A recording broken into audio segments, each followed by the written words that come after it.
Hello, friends. Good to see you again, and good to continue to share this book of Walden.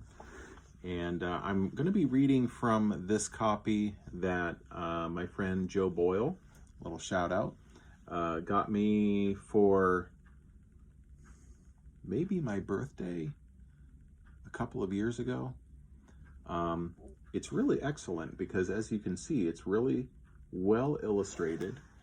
And there are a number of pictures of the actual pond in here. I mean, beautiful.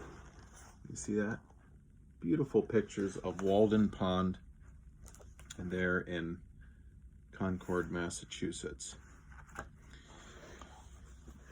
I thought maybe I lost my page. That's why I was doing that. So I find that I'm becoming more sentimental with being told to be apart from people. I'm kind of turning to what people have given me. I'm a naturally sentimental person to begin with. So reading Joe's copy, the copy that Joe Boyle got me, wearing my Hot Snakes shirt that's a band that I went to see with my friend Jeff, just kind of being held in this time of easy anxiety, but taking it in broader perspective, seeing that, okay, we're going to be okay.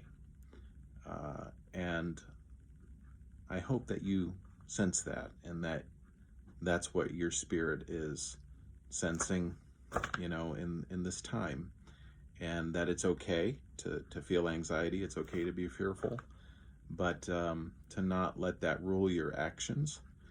And that, well, I'm getting into a sermon, and this isn't supposed to be a sermon.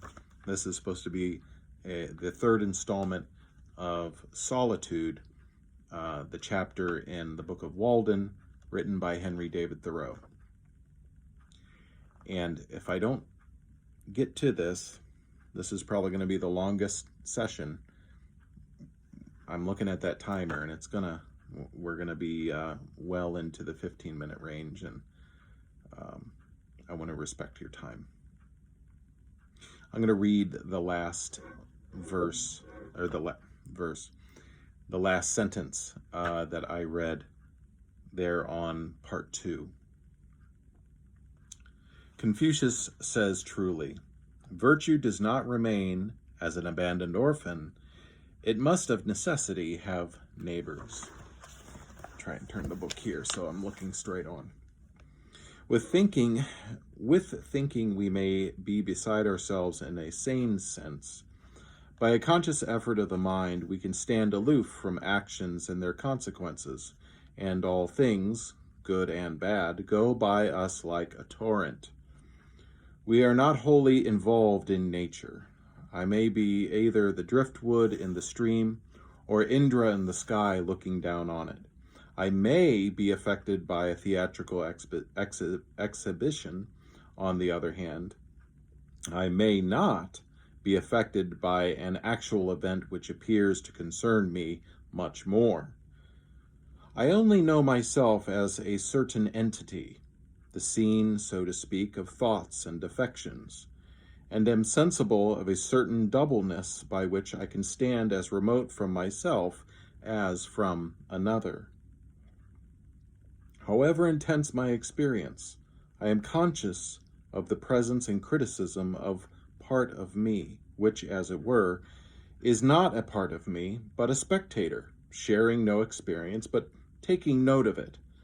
And that is no more than it is, and that is no more I than it is you. When the play, as it may be the tragedy, of life is over, the spectator goes his way. It was a kind of fiction, a work of the imagination only, so far as he was concerned. This doubleness may easily make us poor neighbors and friends sometimes. That's an interesting comment about society today. I find it wholesome to be alone the greater part of the time. To be in company, even with the best, is soon wearisome and dissipating. I love to be alone. I never found the companion that was so companionable as solitude. We are, for the most part, more lonely when we go abroad among men than when we stay in our chambers. A man thinking or working is always alone. Let him be where he will. Solitude is not measured by the miles of space that intervene between a man and his fellows. The really diligent student in one of the crowded hives of Cambridge College is as solitary as the dervis in the desert. The farmer can work alone in the field or the woods all day, hoeing or chopping, and not feel lonesome because he is employed. But when he comes home at night, he cannot sit down in a room alone, at the mercy of his thoughts, but must be where he can see the folks and recreate, and, as he thinks, remunerate himself for his day's solitude. And hence he wonders how the student can sit alone in the house all night and most of the day without ennui and the blues. But he does not realize that the student, though in the house, is still at work in his field and chopping in his woods, as the farmer in his, and in turn seeks the same recreation and society that the latter does, though it may be a more condensed form of it. Society is commonly too cheap. We meet at very short intervals. We, not having had time to acquire any new value for each other, we meet at meals 3 times a day and give each other a new taste of that old musty cheese that we are. We have never had to agree on a certain set of rules called etiquette and politeness to make this frequent meeting tolerable, that we need not come to open war. We meet at the post office and at the sociable and about the fireside every night. We live thick and are in each other's way and stumble over one another. And I think that we thus lose some respect for one another. Certainly, less frequency would suffice for all important and hearty communications. Consider the girls in a factory, never alone, hardly in their dreams. It would be better if there were but one inhabitant to a square mile, as where I live. The value of a man is not in his skin, that he should touch him. I have heard of a man lost in the woods and dying of famine and exhaustion at the foot of a tree, whose loneliness was relieved by the grotesque visions with which, owing to bodily weakness, his diseased imagination surrounded him, and which he believed to be real. So also, owing to bodily and mental health and strength, we may be continually cheered by a like but more normal and natural society, and come to know that we are never alone. I have a great deal of company in my house, especially in the morning, when nobody calls. Let me suggest a few comparisons, that someone may convey an idea of my situation. I am no more lonely than the loon in the pond that laughs so loud, or than Walden Pond itself. What company has that lonely lake, I pray? And yet it has not the blue devils, but the blue angels in the azure tint of the waters. The sun is alone, except in thick weather, when there seems to appear to be 2, but one is a mock sun. God is alone, but the devil, he is far from being alone. He sees a great deal of company. He is legion.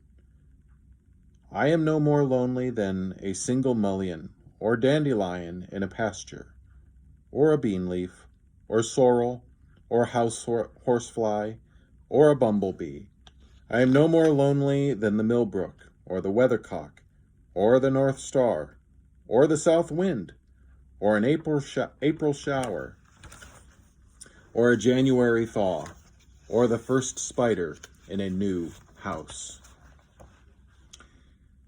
I have occasional visits in the long winter evenings, when the snow falls fast and the wind howls in the wood, from an old settler and original proprietor, who is reported to have dug Walden Pond and stoned it and fringed it with pine woods, who tells me stories of old time and of new eternity.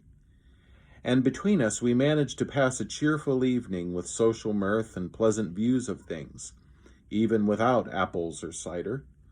A most wise and humorous friend, whom I love much, who keeps himself more secret than ever did Goph or Wally. And though he is thought to be dead, none can show where he is buried. An elderly dame, too, dwells in my neighborhood, invisible to most persons, in whose odorous herb garden I love to stroll sometimes, gathering simples and listening to her fables, for she has a genius of unequaled fertility, and her memory runs back farther than mythology, and she can tell me the original of every fable, and on what fact every one was founded, for the incidents occurred when she was young, a ruddy and lusty old dame who delights in all weathers and seasons, and is likely to outlive all her children yet. The indescribable innocence and beneficence of nature, of sun and wind and rain, of summer and winter, such health, such cheer they afford forever, and such sympathy they have ever with our race, that all nature would be affected, and the sun's brightness fade, and the winds would sigh humanly, and the clouds rain tears, and the woods shed their leaves and put on mourning in midsummer, if any man should ever for a just cause, grieve. Shall I not have intelligence with the earth? Am I not partly leaves and vegetable mold myself? What is the pill which will keep us well, serene, and contented? Not my or thy great grandfathers, but our great-grandmother Nature's universal, vegetable, but, not my or thy great-grandfathers, but our great-grandmother Nature's universal, vegetable, botanic medicines, by which she has kept herself young always, outlived so many old pars in her day, and fed her health and their decaying fatness. For my panacea, instead of one of those quack vials of a mixture dipped from Acheron and the Dead Sea, which come out of those long, shallow, black-schooner-looking wagons, which we sometimes see to carry bottles, let me have a draught of undiluted morning air. Morning air! If men will not drink of this in the fountainhead of the day, why then we must even bottle up some and sell it in the shops, for the benefit of those who have lost their subscription ticket to morning time in this world. But remember, it will not keep until noonday, even in the coolest cellar, but drive out the stopples long ere that, and follow the westward steps of Aurora.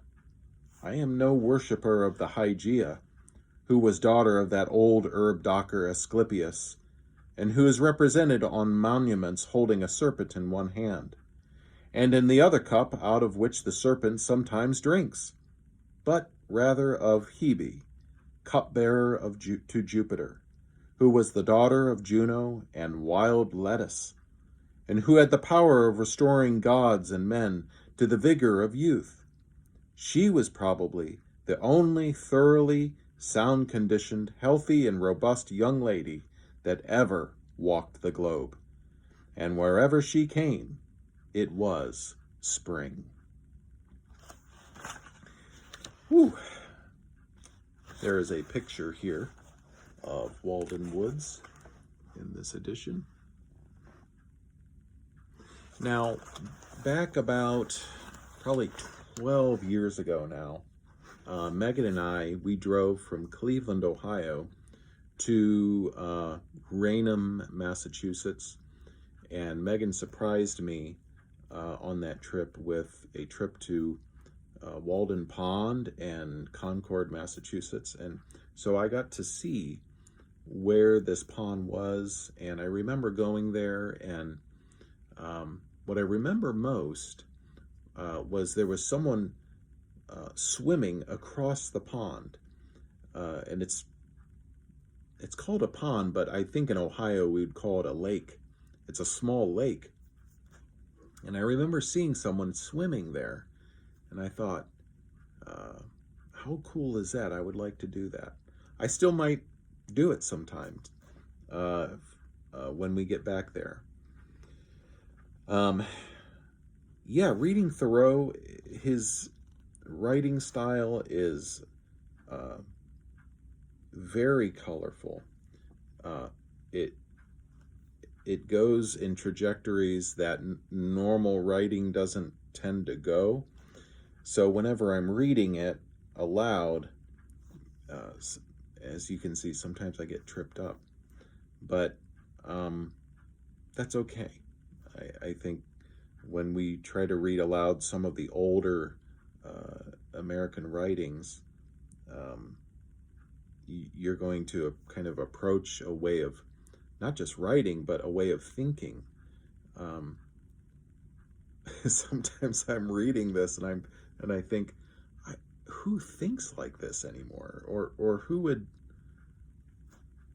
come up with that thought? That's an interesting thought. And maybe that's why I always return to this book. I wanted to read this chapter because I feel like a lot of us are dealing with solitude and answering the question of what do I do with time? Time with family, maybe time away from work. I don't know what everyone is going through, but I know that it's the question of time that people are dealing with. And for some, it may be the question of solitude and aloneness. What do we do with that time? I am refreshed always by Thoreau's thoughts on time. What do we do with that?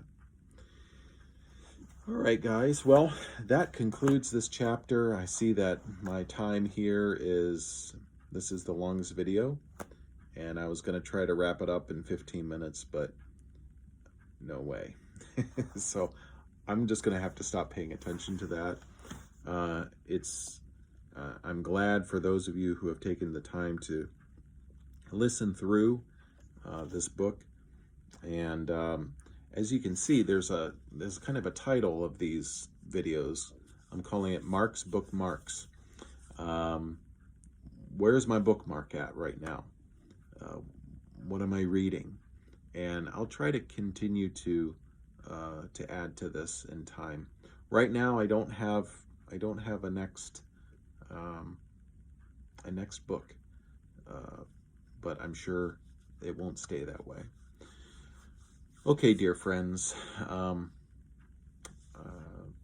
as I figure out how to best use my time with employment, with work, with vocation, with calling, with connecting with people, and with navigating what it is to reconnect with people in real ways, yet at a distance.